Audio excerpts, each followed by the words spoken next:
Hi guys! So, tanghali na. Good afternoon sa inyong lahat. Today, kakain ulit tayo ng lunch. So, ang ulam ko naman ay medyo masarap. Ayan. Talong with bagoong guys. Ayan. Bagoong, yung sausawan ko. Especially from Pangasinan pa to. And, inasal na manok. So, hinihiwa ko na siya para hindi siya mahirap wala ng buto.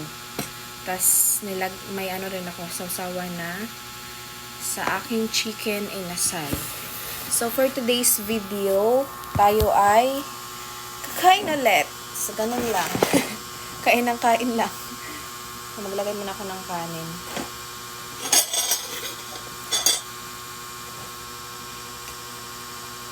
Yan. So ngayon magkakamay tayo para masarap yung kain natin. So medyo marami to, ayan oh. So mga labs, kakain na tayo. Gusto ko yung yung pritong talong. Hindi ko na siya hinihiwa-hiwa, yung ganitong hiwa lang. Sasaw-saw lang sa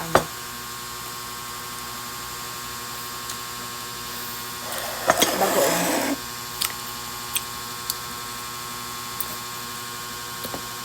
Kasi may kanin. Tapos may chicken inasal. Ayan.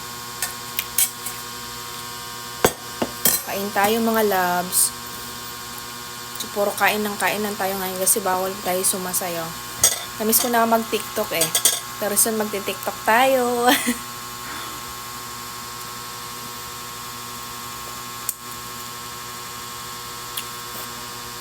Masarap din siya sa sa may tuyo na sasawan. Pero bet ko rin yung may bagoong.